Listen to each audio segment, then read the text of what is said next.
Act 4. Dead World. Chapter 1. 3211, stop. 1545, stop. 4131, stop. 5322. Message repeats. Serenade signal. The world known as Serenade, which had been called Sepharil and Sephris, and unremembered names before that, stood ashen and dead in the void. Breezes still stirred its thin atmosphere. Light crept and retreated across its surface as it endlessly circled its star.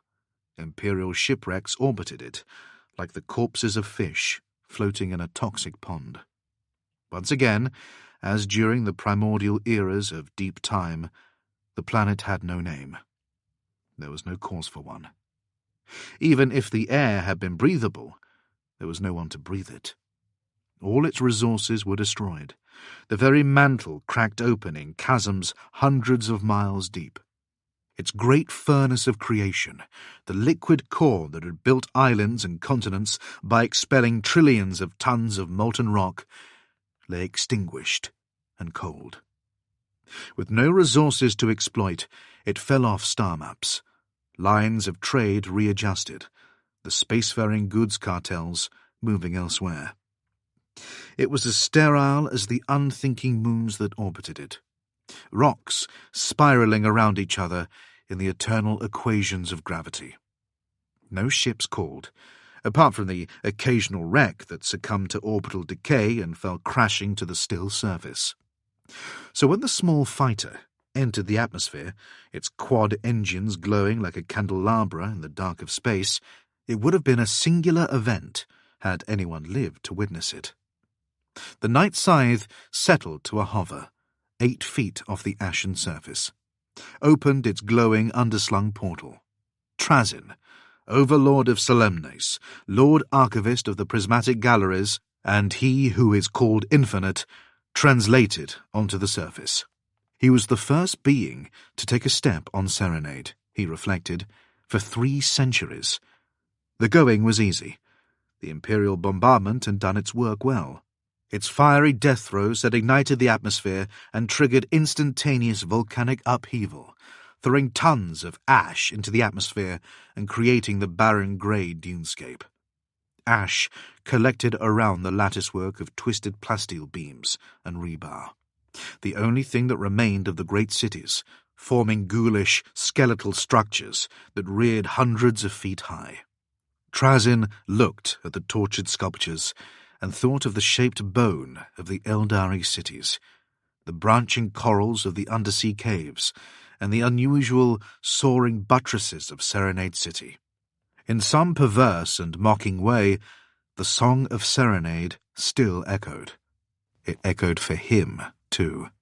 Whatever he had done in the past 3 centuries, Serenade was always there. Its signal tugged at him, played in the back of his neural matrix, and whispered in his engrams. No matter where he stood, despite all perils, his mind cycled back to the tomb of Nepereth. It ran in as a background subroutine as he battled for the spear of Vulcan, as he witnessed the death of Cadia during the Despoiler's 13th Black Crusade. All those centuries, the sand clock in his neural matrix trickling dust, awaiting the moment when he knew that he must return here. Orokin had been right. Trazyn was an obsessive. They had that in common. And whatever sang on Serenade had infected them, taken hold and would not let go. Even if the tomb were broken and ruined, its relics scattered and the priceless body of Pharaoh Nepereth destroyed, Trazyn needed to see it, if only to put his mind to rest. Trazyn reached the continental rift and looked down into it. Vast spaces yawned beneath, an endless canyon a mile across, leading directly down to the core. The exact spot where the Lance battery cracked the planet like an axe splits a skull. He could feel the tug of the signal emanating from the depths, repeating, ever repeating, familiar as his own name. Trazyn opened his dimensional pocket and drew a small lift disc, taking it from the cradle where it nestled next to his tesseract labyrinths.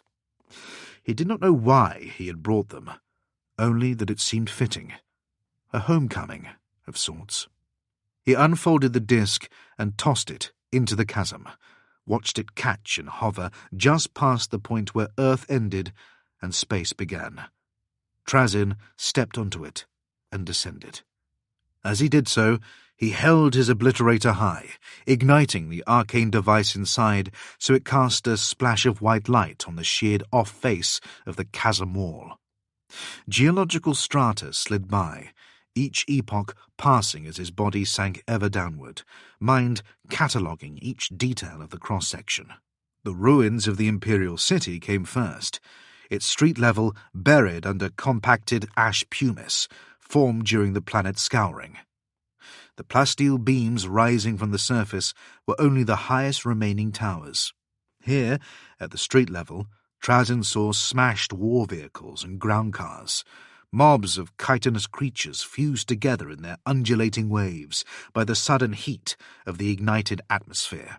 Men and women cowering, their forms moulded into statues by the same geological violence that had formed the lands which they called home, the land they fought to defend. Instead, it had risen up and killed them.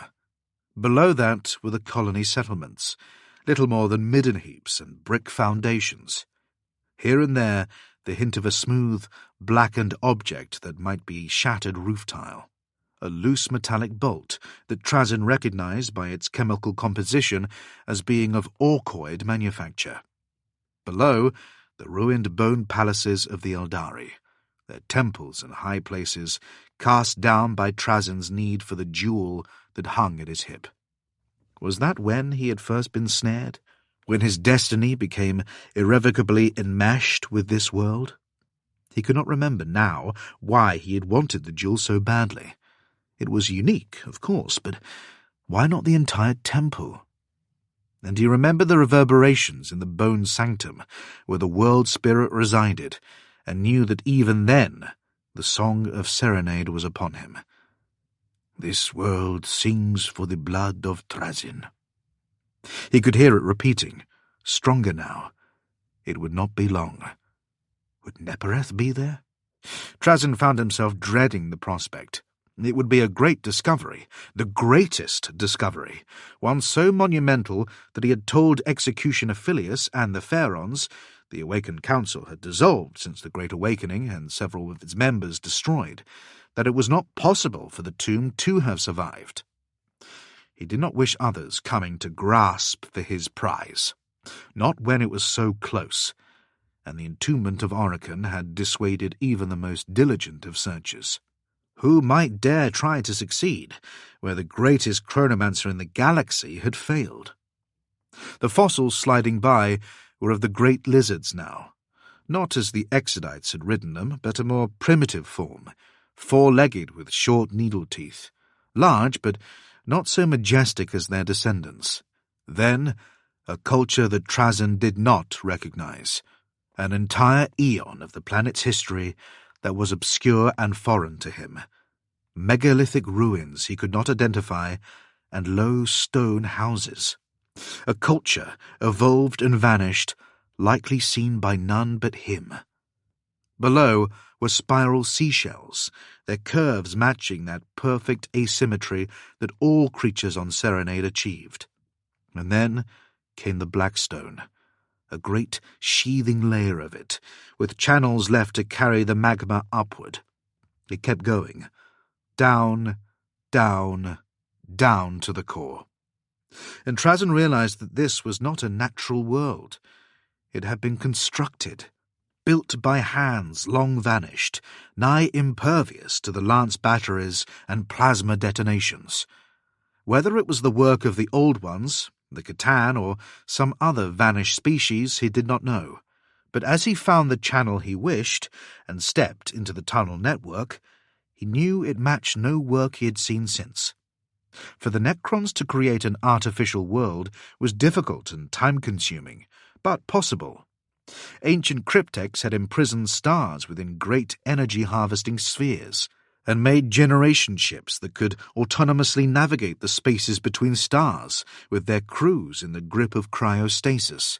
But to modify a planet to this extent, to make it both artificial and natural, was a work of techno-sorcery beyond even the greatest efforts of his deathless kind. A true work of an immortal. He walked in darkness for 30 days and 31 nights, until he found the gate chamber, the fail-safe door. The previous gate had been crusted with invasive life, but this one, locked deep in the vaults of the planet's mantle, was untouched. The Eternity Gate rose monumental and black at the far end of the chamber, cresting a great staircase. A double row of braziers, barren and pooled with shadow, led to the steps. He had not been here since the tainted Quelker had ambushed him 4 centuries ago. It seemed longer. Trazyn dipped into his dimensional pocket, withdrew the Astrarium Mysterios. "It is time," he said, "to finish it." As he passed the first braziers, they sparked and ignited, viridian flames dancing and twisting, spiraling and rising in pillars that illuminated even the far buttresses of the ceiling. Each pair flared as he walked by, flames first lapping inward at the Mysterios, then stretching up to form a line of burning columns. A league distant, he saw emerald light emanating from behind the Cyclopean doorway, spilling out from underneath and between. The energy light was so thick that it became a vapour, curling and drifting out to form a carpet of fog that spilled down the steps and spread to coat the chamber. He took one step, then another, noticing in his idle curator's mind that this Eternity Gate was so much larger than the other. Had they worked it backwards, perhaps? Was this the main gate, and the other the failsafe? That would not make sense. The Mysterios had directed them to the other entrance. And then Trazyn remembered the old ways. Back then he had witnessed the entombment of many pharaohs, but no pharaoh of rank had died in 65 million years. Destroyed, certainly, but the symbolism of funerary practice and religious veneration, so embedded in his culture, was now alien to his soulless Necron consciousness. This was the Death Gate, the interment processional, intended to be used only once and then sealed. It was designed to admit Pharaoh Nepereth's body and nothing else. Ideally, it would remain sealed, sacred and inviolable, unpolluted by the feet of any who did not carry the purified body of the Pharaoh. Trazyn paused, looking with wonder at the steps, the gate, the glyphs and bas-reliefs on the walls. This way Nepereth had passed. Nepereth the untouched, most noble of the pharaohs, a being of mere flesh who had been the first to stand against the star gods. Orokin bragged that he had known the mind of the Catan and warned of their perfidy, but he had chosen to hide. Nepereth had chosen to fight. He had resisted biotransference by force, thrown away his perfect body to defend the souls of the Necrontyr, raised arms against the mortal foe 5 million years before the Silent King had turned on and destroyed the deceitful gods, shattering them into shards. Nepereth was, in a way, the last Necrontyr and the first Necron, a being at the crux of history, both legend and historical fact. And if the tomb remained intact, a fact that looked likely given the preservation of this antechamber, he would soon look him in the face. The first Necrontyr face he had seen in 65 million years. Trazyn let the Mysterios go. It rose, soft and sweet, lofting up the stairs as if carried by divine hands, fixing itself at the midpoint of the gate, and changing. Angles folded and smoothed. Light bloomed from within, its sides flowing together like mercury, until it became a sphere. A perfect sphere. Its form so mathematically beautiful, Trazyn might have wept true tears had he eyes. Perhaps soon he would. He opened his mouth to speak the algorithm. Trazyn! His oculars narrowed, and he turned, his tile cloak flowing around his cocked shoulders and trailing on the stair. At the foot of the stairway was a wretched creature, gaunt and skeletal, battered and encrusted with minerals until its body was the colour of a necrotic limb. Exposed wires in the fractured death mask buzzed with electrical glow. Its fingers, if one could call such worn and stubby things fingers, had been scraped to nubs that leaked hydraulic fluid. The spine twisted sideways in an S-curve, so it could only support itself by leaning on a staff capped with a starburst pattern. Orokin? Do not... The creature paused, trying to find words or breath. Open the tomb. Do not do it. Trazyn laughed, a booming sound that became lost in the high vaults. Ha! Playing at your old tricks, Orokin? I think we are far past that. Look at yourself. Look at your fingers. Dug yourself out, did you? Orokin hobbled up another step, then another. Do not open it. You do not want what is inside. Took you 3 centuries to dig out, I suppose? 2 millennia, said Orokin. He levered himself upward, still far from Trazyn. 2,122 years needed to escape, to make it here. Each time I dug for soft rock, when I became blocked, I travelled back, retraced steps. Do not... Trazyn cackled, beat it a 2 on his obliterator with his fingers. You must see yourself, my dear astromancer. Do not worry, I am creating a perfect engrammatic record. I expect to refer to it frequently. Trazyn! Orokin approached, slow but steady, still far beyond even a pistol shot. I have been here in the rock for over 2 millennia.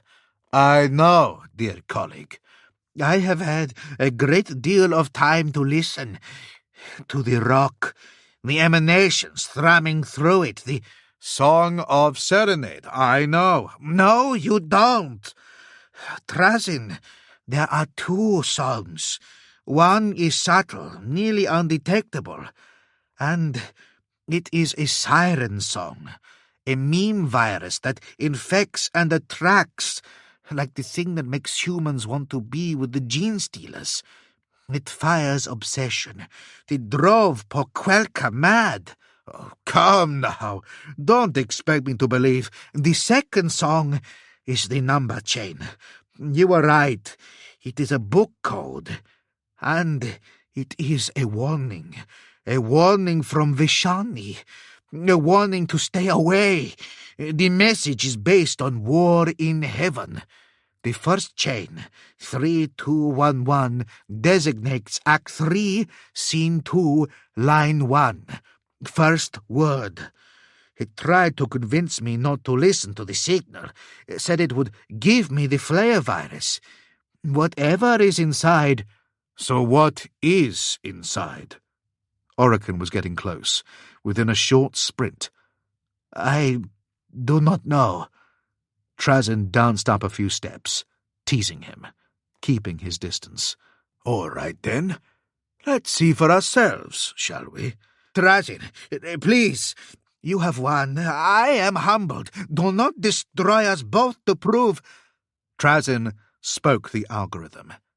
He did so with relish, and the doors began to slide open, revealing the crackling portal beneath. And, through the portal, they saw rank upon rank of warriors, an army, waiting for its command. Chapter 2. Deceiver. Lay down thy flesh, noble children of the Necrontyr. Lay down thy rot and disease. Unburden thy fear and worry. Cast off thy turbulent, inconstant hearts. Lay down thy flesh and death. The old enemy will no longer be your master. War in Heaven, Act 4, Scene 4, Line 8. Water, the first the planet had seen in centuries, poured from between the opening doors. Salty and clear, alien in the sterile environment of the Death Gate, it gushed out in a flood, cascading down the steps, nearly sweeping Orokin off his fragile footing. He went down on one knee, gripping the edge of a stair with his stubby, worn-down fingers. Among the tidewater lay iridescent jellies, their glow fading as the waters ran away. Trazyn picked one up, marvelling at the bioluminescent pattern, like stars, imprinted on its membrane. "They've evolved," Trazyn said in wonderment. "Flushed into the tomb a millennium and a half ago, when we opened it. Let in by the gate's last activation. The only beings that survived were those able to feed solely on the arcane dimensional energies. A lesson to us all, I think." He dropped the jelly, the scry pattern committed to his engram banks, and walked towards the portal. Trazyn! Orokin crawled upward, barely able to move himself forward. One knee actuator was stuck, his vision blurred.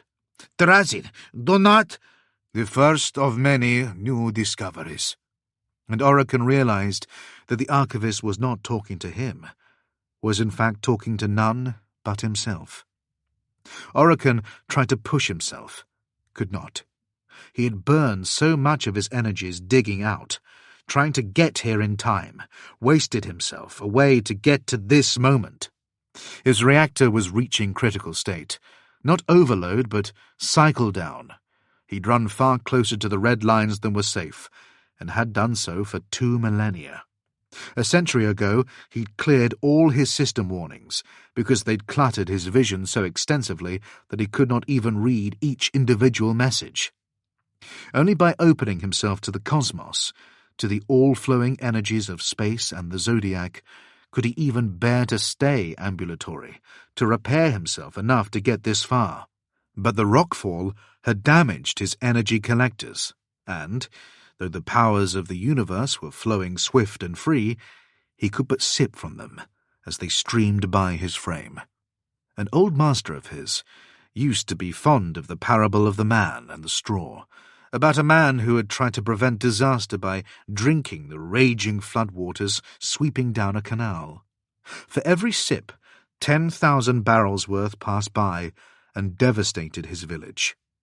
Orokin felt like that man. Yet in his exhaustion, he could not remember the moral of the parable. Something about avoiding futile actions that made one feel dynamic, yet made no real difference. And, unstoppable as 10,000 raging lath of floodwater, Trazyn passed through the portal. Orokin saw the doorway fizzling at the edges, and knew that his efforts had been for naught. He had no power left. There was no sending his consciousness back, no dashing forward. He took strength from his desperation and forced himself to his feet, began to hobble on his staff upward towards the gate. It was what it must be like, he realized, to be old, a thing he had never achieved in life, and which was robbed from him in biotransference. A biotransference he had warned them about, and they hadn't listened. They had refused to listen then, and Trazyn refused to heed him now. And there, bubbling up from his engrammatic banks, was the old friend, his old companion. Fury. So dangerous for concentration, so powerful when it could be harnessed, This battle did not call for concentration. The portal was shrinking, dissipating, consuming itself at the edges, so all that was left was a circle the size of a human doorway. His fingers were too worn and shredded to make a proper casting sign. Vol's stabilizer required touching the middle finger to his palm, and the middle finger on his right hand was gone after the first joint. Quellan's reversal was a 4-line algorithm, impossible to speak in time. Instead, he simply shouted, throwing all his considerable will at the Eternity Gate, commanding it like the dumb machine it was. "Open!" The portal juddered, fizzled, shrank, then grew, like the lens of an ocular trying to focus. With one last leap, Orokin threw himself through the wavering surface, just as it slammed shut. Trazyn wanted everything. All he could see, every last atom in the chamber, wanted to clap it all in a vault on Solemnes and refuse to touch it. Make himself fly about on a catacomb barge to view it, so he would not even disturb the dust. A lighted pathway of glyphs stretched across the chamber, each glyph the name of an Amunos enemy defeated so that Nepereth's sarcophagus bearers could tread on them. Columns, thick as monoliths and engraved with bas-relief images depicting early events from the War in Heaven, held up the painted ceiling. In the centre, a great pyramid stood, far enough away that it looked small in the massive chamber. Between him and the tomb stood the stone army, a whole decurion of warriors, dressed in their panoply of war and standing at attention. It was this that overwhelmed Trazyn, washing him in engram memories of a planet long dead. Because these stone warriors were not Necrons, but Necrontyr, a full ancient army drawn up for parade, from warriors and immortals to royal wardens with their Lich-Guard attendants. 3 doomsday arcs drawn up in formation.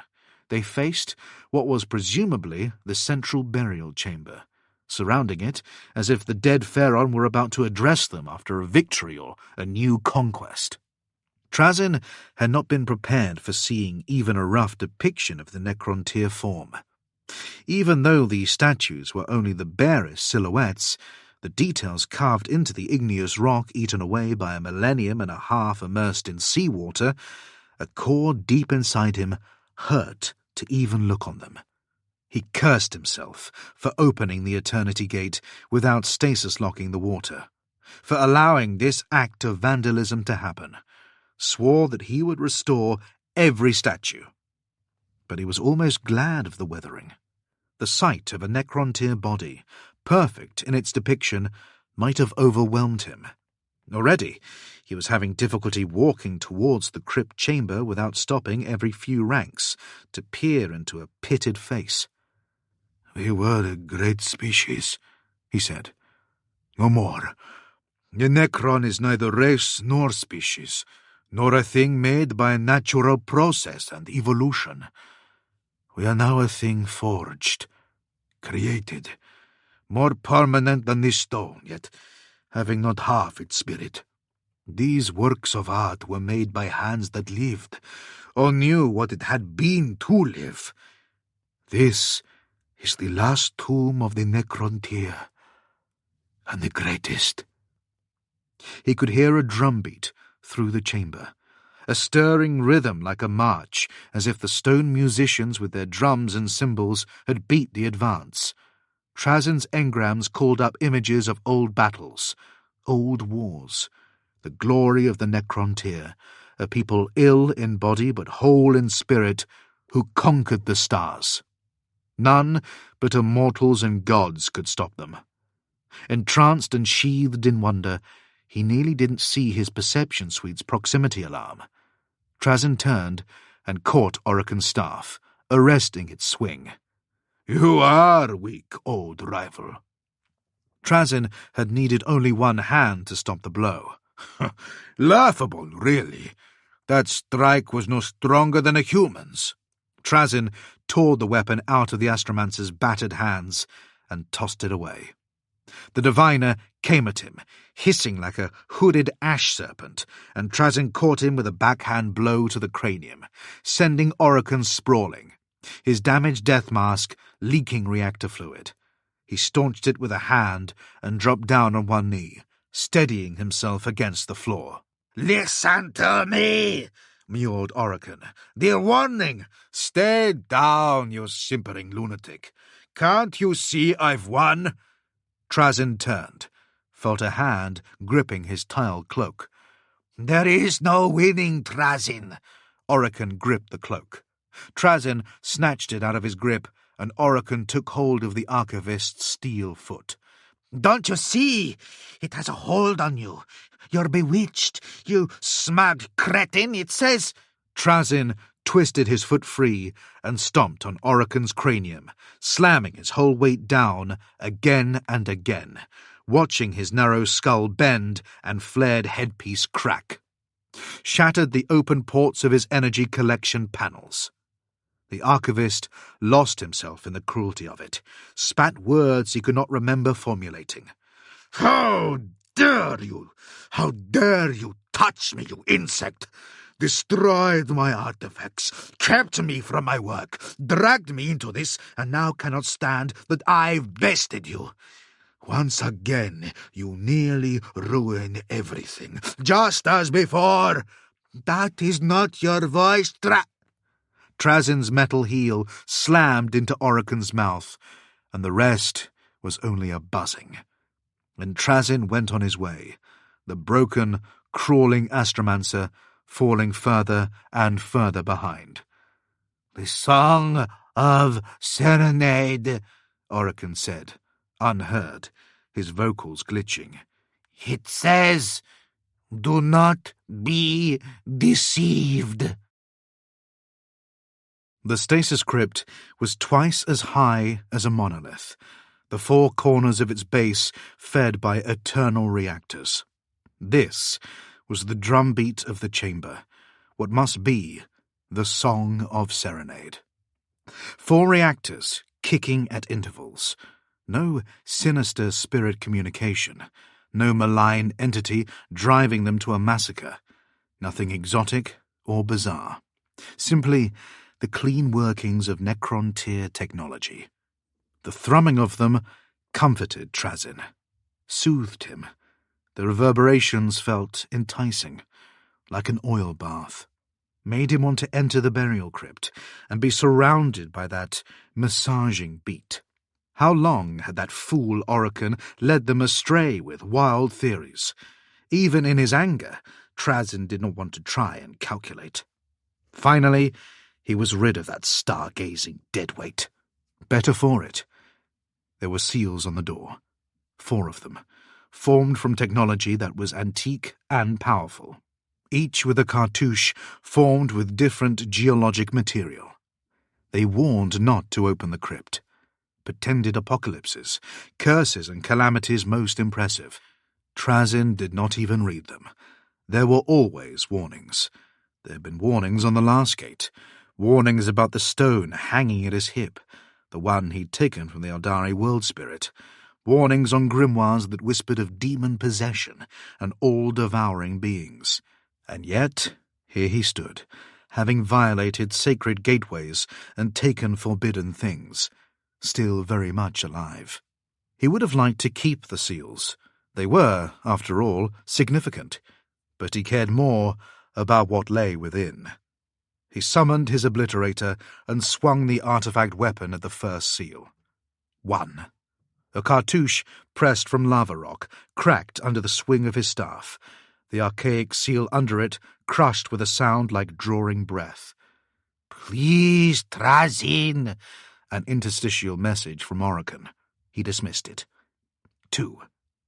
The second cartouche, shaped from bone, fractured along a fault line and came apart. "It is not too late." 3. The third, made from some form of rockcrete, disintegrated after 2 blows. "You have won," signaled Orokin.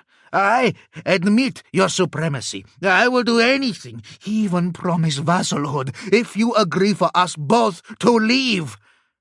Trazyn cared not. The fourth seal was some kind of cremation ash, barely more than a loose-packed grey cake. He smashed his obliterator into it, and it atomized, the ancient seal under it fracturing and dropping to the black stone. Crypt doors swung inward, and Trazyn stood amazed. Shadowy light danced on the walls, cast by the stasis field that suffused the entire chamber with an amber glow. The chamber was spare, and smaller than he had anticipated, no bigger than a minor lord's council room. The rest of the structure, clearly, housed the esoteric equipment that kept its occupant fresh and vital. On one wall lay the smashed form of a cryptek, her heavily modified body mangled as if caught in heavy machinery or crushing power fields. Clearly an anonymous tomb guardian who had detected a long-ago fault and sacrificed herself to keep the crypt operational. Her monocular strobed on and off in a repeating dead pattern, one last signal into the void. Blink, blink, blink, blink, blink, blink, blink. Trazyn's perception suite noted that it was the same interval as the cycling reactors, as if the dead cryptek were broadcasting a program that maintained the eternally desynchronized rhythm. He ignored it. For on the slab at the center of the room lay Nepereth the Untouched. Trazyn stepped to the edge of the stasis field, both wanting and not wanting to see what lay beneath. Strong limbs, well corded with muscle and inked with golden tattoos, lay crossed over a chest adorned with a broad collar of heavy necrodermis amulets. Broad cuff bracelets, burnished with plated platinum, sat one atop the other as if locked there. And on the head, a golden full mask that flared into a great headdress and fitted snug on the shoulders. The sight was too much. Trazyn collapsed to his knees with a strangled sob. A necrontyr in the flesh. A sight none had seen in 65 million years. An item of such unique historical and cultural significance that he knew it would be worth all he had sacrificed. His shattered cultural relics, the repeated deaths and maiming, 10 millennia of work. A body kept so lifelike it almost seemed to breathe. A single object that encapsulated all they had lost and all they stood to gain. And like that, Trazyn knew he could not keep this discovery to himself. Orokin had been right. This beautiful flesh must be used, not for arcane research, but for genetic replication. Trazyn had given the Necrons a future. They could become the necrontyr again. He reached out a hand to touch the body and froze. Because with sure movements, Nepereth the Untouched sat up, stasis light pooling in the golden mask. Blank eyes, crafted from exotic stone and burnished until they shone, turned upon Trazyn, who realized, all of a sudden, that the generators no longer thrummed. They had cut when he'd entered the chamber. For the first time in millions of years, silence reigned on Serenade. Nepereth the Untouched raised gold filigreed hands and lifted off his mask, and looked upon Trazyn with his true features. Trazyn the Infinite, overlord of Solemnes, master of the prismatic galleries, a being who had known death 1,000 times and captured the most wild and terrifying things in the galaxy, began to scream. For he knew the cruel smile and sardonic eyes, the face that filled with malicious joy at the revelation of a trick played and played well, a face that had butchered untold billions and eaten stars, that had stolen Trazyn's soul. It was the face of the Deceiver. Chapter 3. The Jackal God does not desire worship. It does not keep fellowship, even among its divine siblings.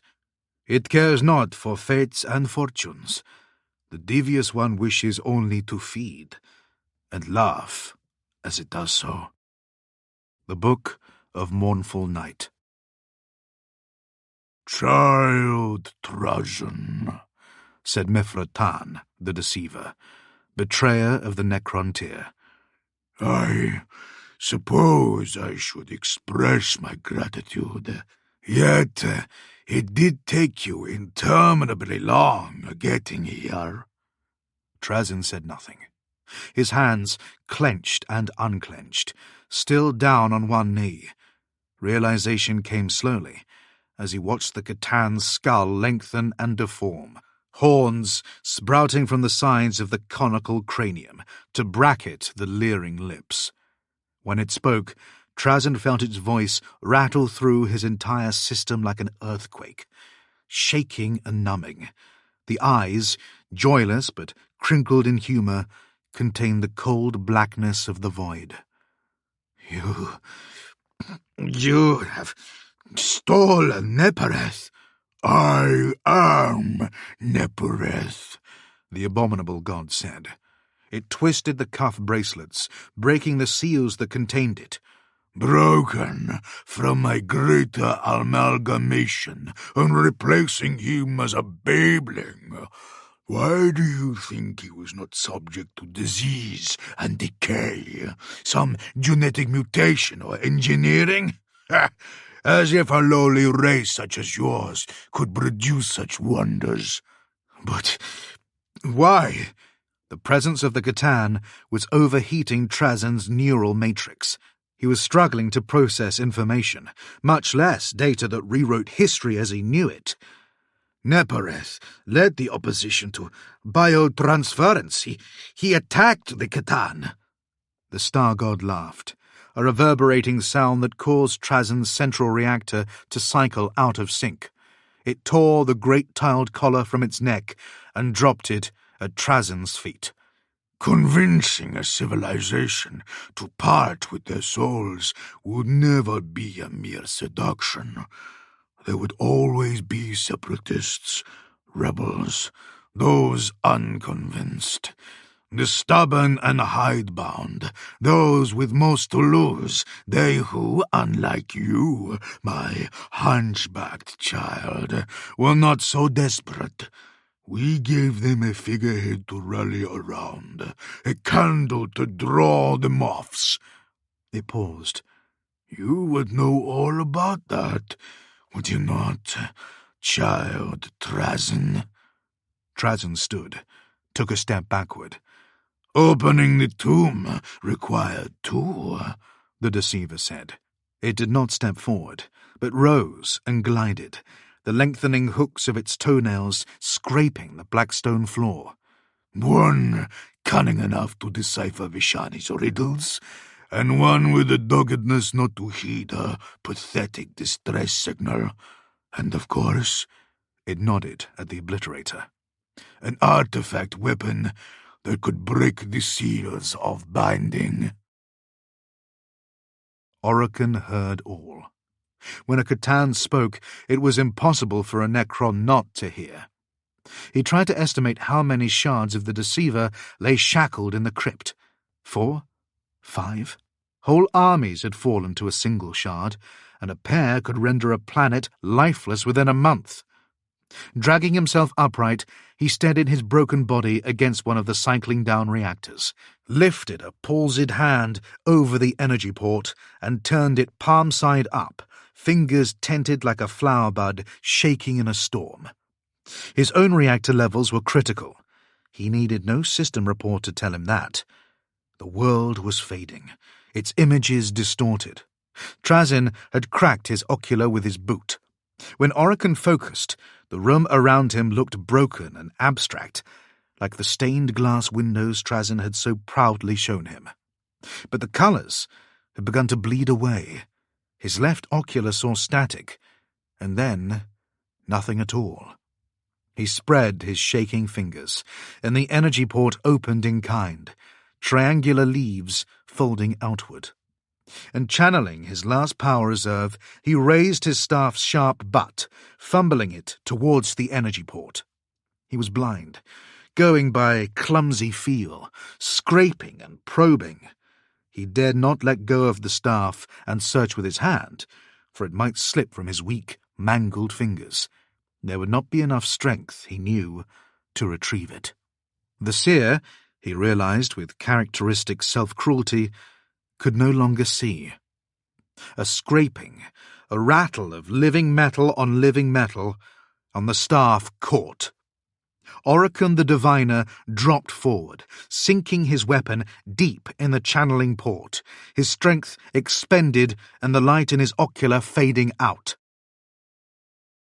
"Now, stand aside, child. You have done me a good turn, and in recognition, I suppose I will let you live." "I will not," said Trazyn. "You boast and brag, but Vishani found you out. She undid and shackled you. And look at her reward." It cast a glance at the scattered hulk of parts crumpled against the wall. "Came to put right the reactor malfunction in the Tesseract vault. I had but one moment to strike, and I took it. My body's still a prisoner, true, but as you can see, my unwitting servant, a great deal can be done with the mind, particularly if one has receptive puppets." The reactors cycled, an irregular thumping. Amber lights inside the vault flickered and blazed. "Now, my little one, indulge me, for I did plant the idea to bring that Eldari gem for a reason." Trazyn looked down at the gem that had hung at his hip for 10 millennia, felt a fool for bringing it here, not knowing whence the compulsion had come, too wrapped in his own whims and obsessions to question why he'd wanted it. "It was how I noticed you first. Fracturing the savage Eldari's world spirit did release so many scrumptious little souls to drink. But it has been a long imprisonment, and I require nourishment of a more potent variety." "I do not fear you," said Trazyn, walking backward, Obliterator held at the guard. "We defeated your kind, killed the star gods, shattered them, imprisoned them, yoked them like livestock to do our bidding. You are alone in the universe. Your kind is in chains." "Good," the deceiver chuckled. "I did not fancy the competition. Keep my siblings. Keep the rest of my own amalgamation for all I care. It only means more for me. Unlike you false immortals, I do not mind being alone." "He's not alone," said a voice at the doorway. Oricon stepped into the rectangle of light, back straight, open wounds crawling with corpuscent, the necrodermis reformatting itself to its accustomed shape. "Though he should be," Oricon added. "Ah, my master Oricon," the abominable god said. It was not the deceiver's voice, not the reverberating tremor of a star god. This was the high regal voice of Vishani. Oricon stopped in mid-stride. "Have you come to rescue me?" the deceiver said, through twisted lips. "Or are you here to learn all my secrets, the innermost knowledge of ages past? You are, after all, my equal, are you not?" The thing did not laugh, that time. Its reaction was far too unnatural to be considered laughter. The long skull arched back, needle-toothed mouth open towards the ceiling, as the deceiver's whole body shook in a parody of mirth. It was, Trazyn realized, drinking in the astromancer's despair. Orokin's gaze slid off the deceiver, settling on the crushed Necron form that lay next to the wall, her monocular blinking out a warning message.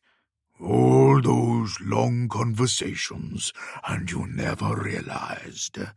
She was speaking to you the whole time, Diviner, broadcasting a lonely, brain-dead warning she knew I could not shut down. And yet it was not enough. With her dead but her neural matrix still active, I could project myself through it, commune with you in her form, using the Mysterios as a node. It shook again, this time so violently it began to phase into micro-dimensions, its afterimage growing indistinct. Open yourself, Orokin. Don't you want to let me in? You must be open to the world, Orokin. The vibrating laughter continued. Dead 65 million years. 65 million! Orokin continued to stare at the broken Vashani. Orokin, said Trazyn, shaking the astromancer. He grabbed Orokin's cranium and turned him, breaking the entranced gaze, stared directly into the blinking monocular. Orokin, we need to flee. I can, he muttered. I can raise her, Trazyn. He reached out a hand, his obuculum crest glowing.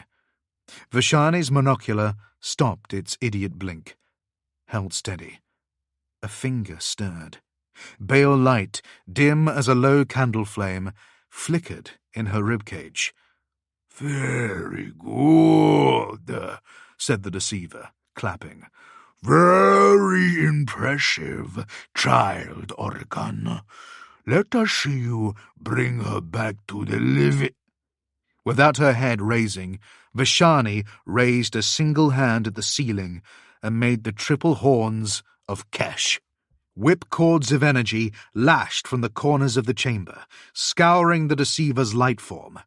One energy lash found a wrist and trapped it, then another. The Catan shard was hoisted up in the air as the Tesseract Vault reasserted itself, the howl of its reactors nearly drowning out the god's shout of rage and pain. Its legs struggled against the tentacle-like power cords that tried to capture them, kicking out at the lightning. Then it turned its perverse, bulbous skull and opened its mouth, pouring out a torrent of ink-black antimatter, burning a slash through the vault as it thrashed. Trazyn shoved Orokin's head down, but the emanation was not meant for him. He watched, fascinated, as the flaming antimatter beam sliced across the chamber and razored through Vashani's body, catching her collapsed form across the shoulders. The head of Vashani, the datamancer, rolled free of her body and came to rest looking up at them, one metal cheek pressed to the floor, monocular dimming. Orokin, stuttered a female voice in their interstitial message centers. Run! Come on! Trazyn hoisted Orokin in the air, carried him bodily backward, ignored his tortured shrieking as he reached back of the chamber, casting resurrection hexes at the fallen hulk of Vashani. The Tesseract Vault was fracturing, expanding into four as it tried to dissipate the energies swirling inside, preventing overload. Between the pillars, the shining Catan shard struggled against its energy bonds, its necroderma shell cracking, the howling, incorporeal energies inside being flayed into strips of electricity that waved like the flagella on a microbe. Trazyn kept running, did not look back. He could still hear Orokin speaking resurrection protocols over his shoulder in a pleading voice. "Go back," said Orokin. He kicked Trazyn, slammed fists into his back. "I can bring her back. She can help us. We can bring her back. I can run back time." "No!" It was no use, Trazyn knew. Whatever life the cryptek had exhibited was residual at best, half instinct, reversion to her final task of trying to reactivate the vault. She had spoken, however, unless it had been his imagination. And that's when he noticed the eyes. All along the ranks, a blue glow shone in the eye sockets of the statues, suffusing the igneous rock. "Orokan," he said. "Orokan, dig deep. Tap into all your powers. Recite resurrection hexes, all of them." He stopped at the foot of the Eternity Gate, dumped the diviner in a heap, pointed at the statues. "Look, Orokan, these tomb guardians. They aren't meant to guard the tomb from outsiders. They're here to guard the deceiver." Behind them, the sound of tortured metal echoed throughout the crypt antechamber. Trazyn looked back, saw the Catan straining at its bonds, using its immense strength to pull on the cords that bound its wrists. Saw with horror that one of the Tesseract Vault's pillars had bent inward like a bow being strung, the energy cord around the Star God's wrist starting to fray and dissipate. The deceiver's long fingers wrapped the cords, gripped them. Massive chest muscles bunched, rending metal echoed throughout the high ceiling. "You were right," said Trazyn. "Entirely correct. We should not have come here. I should have listened. I should have trusted you." Orokan looked up, searched Trazyn's impassive death mask. "It has nearly escaped," he said. "If it reaches the Eternity Gate, it will be able to go anywhere. Solemnes, Mandragora. There will be no stopping it. Portal manipulation was a technology they taught us. It will have a mastery. It is, after all, a god." "Lucky for us," Trazyn said, putting a hand to help him up. "We kill gods." Orokan took the hand, levered himself to his feet, wiped a hand over his face, closed his monocular, gathering focus. His orb crest flared, brightening from a low radiance to a burn to a brilliance that left sunspots on Trazyn's oculars. Ahead, the Tesseract Vault bent inward at crazy angles, like a closing fist trying to snare the star god within. Metal protested and tore. Amber lightning flashed and crawled within the deep gouges. "Not long now," said Trazyn. "If you can get an army between us and that, I would be indebted." Orokan brought his hands low, hooked them in the air, then raised them as though he were a conductor. To their right came a sound like mortar grinding on pestle. Warriors stirred, weapons raising, volcanic shells cracking and crumbling at their joints, exposing dull brass metal beneath. "It's working," said Trazyn. "I know it's working," snapped Orokan. "I am a damned astromancer." To their left, a warrior took a tentative step, rock sheaths tumbling off its frame. It turned ahead, grinding stone on stone to look at them, its jaw working so the rock covering its face fell away like a ceramic mask. They were all looking at them, Trazyn realized, paused in their duty, awaiting orders. Orokan's ocular snapped open. "Kill the Star God." The Tomb Guardians moved as one, advancing on the captive deity. Sculpted castings sloughed off twisting hips and rotating arms. Gauss tubes activated with a snap of igniting gases and whine of energy. Disassembly beams sketched through the air, searing paths towards the Tesseract Vault. A doomsday ark slipped its moorings and, shedding its graven exterior, rose into the air. Orokan's hand shook with the power he channeled. Frost, crystallized on his orb crest, began making spiderweb patterns on his exoskeleton. And, with a last heave, the Catan pulled the pillars of the vault down upon itself. They dropped, like the high pillars of a temple leveled by barbarians, crashing into each other and separating into monumental blocks. Reactors overloaded and went into meltdown, sending up spears of orange flame that burned in chemical flares at the corners of the ruined vault. The advancing army stopped, its target obscured beneath the rubble. Then the pile of debris erupted, the unbound deceiver shard hovering into the air, arms spread. Energy beams lit the dim crypt, stabbing and overlapping. So many lancing through the air, flares, Gauss blasters, synaptic disintegrators, even the fragmenting storm of Tesla carbines, that the target became lost behind a lattice of deadly firepower. The fusillade sizzled so vividly through the air that it temporarily overwhelmed Trazen's oculus. His neural matrix tried to calculate the amount of raw energy output in the firepower and failed, the estimate exceeding 10 million quoth. A barrage of devastation he had not seen since the war in heaven.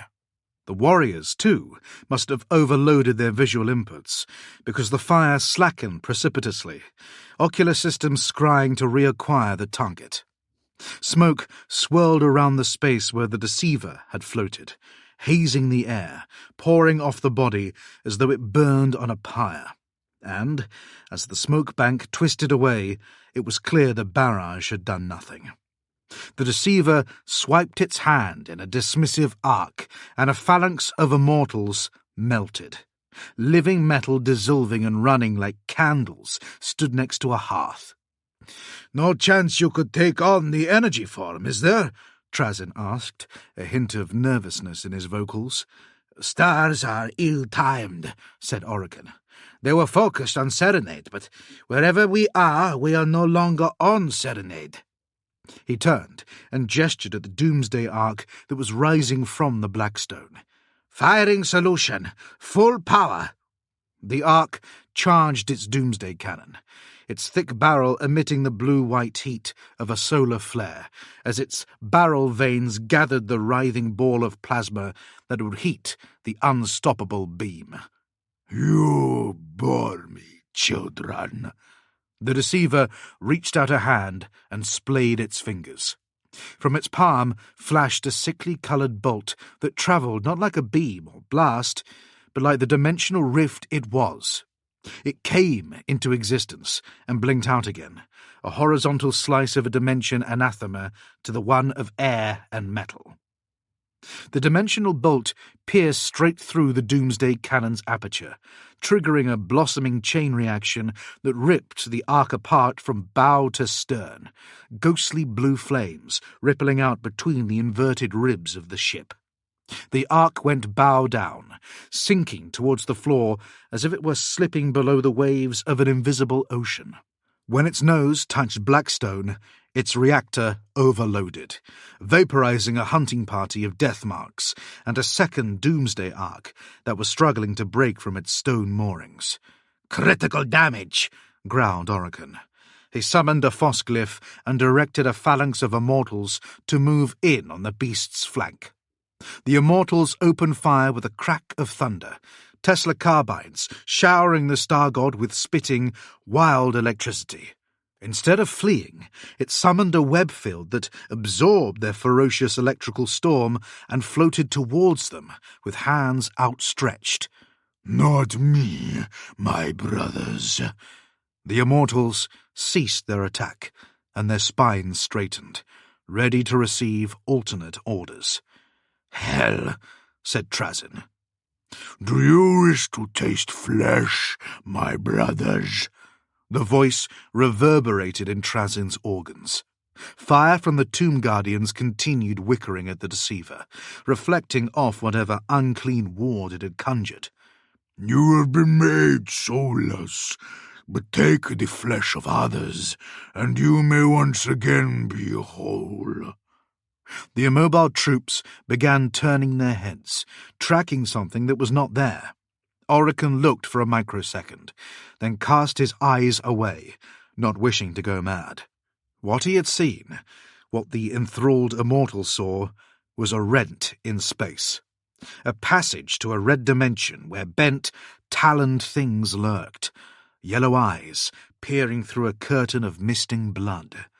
Orokin told himself it was not real, that he had not glimpsed the flare dimension, where the infected waited between kills, an illusion of the deceiver. The immortals, however, were too close to the glamour, and it triggered something latent inside them. A group of at least 100 bent forward and hissed, devolving from noble martial forms to an animalistic hunch. Fingers lengthened into spiny knives. Discipline broke down.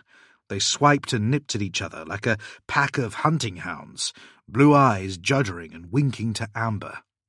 A whole unit fallen to the flare virus, and not gradually, over the centuries, the deceiver had spoken their infection into being, brought it out through some arcane trigger.